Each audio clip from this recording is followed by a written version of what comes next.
কক্সবাজারের চকরিয়ায় অপহরণ করে বিয়ের ৮ মাসের মাথায় শাশুড়ির বাড়িতে গিয়ে উপযুক্ত বুড়ি ছুরিকাঘাতে স্ত্রী খুন করেছে শওকত হাসান মেহেদী নামের এক যুবক। শুক্রবার ১৭ জানুয়ারি জুমার নামাজ চলাকালে চকরিয়া পৌরসভা ৯ নং ওয়ার্ড মজিদিয়াপাড়া এলাকায় এ ঘটনা ঘটে। নিহত অমনে হাসপাতালহীন ওই এলাকার ব্যবসায়ী ও সাংবাদিক আব্দুল হামিদের মেয়ে। এ ঘটনায় ছুরিকাঘাতে গুরুতর আহত হন নিহতের মা পারভিন আক্তার। অভিযুক্ত মেহেদী হাসান চকরিয়া উপজেলা ফাঁসিয়াখালী ইউনিয়নের ৩ নং ওয়ার্ডের আজম উল্লাপাড়ার আবুল হাশেমের ছেলে। এদিকে নিহতের বাবা আব্দুল হামিদ জানান,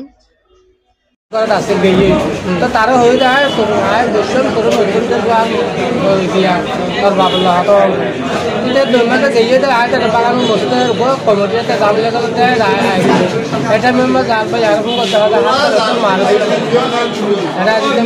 মারা itu suri na tulang ba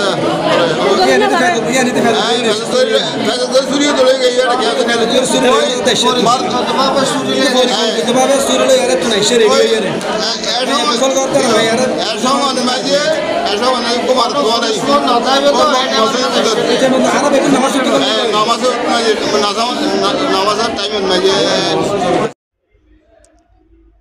এদিকে চকরিয়া থানার ভারপ্রাপ্ত ওসি মোহাম্মদ মঞ্জুল কাদের ভুইয়া জানান, ছুরিকাঘাতে হত্যার ঘটনায় লাশ উদ্ধার করে ময়না তদন্তের জন্য কক্সবাজার সদর হাসপাতালের মর্গে পাঠানো হয়েছে।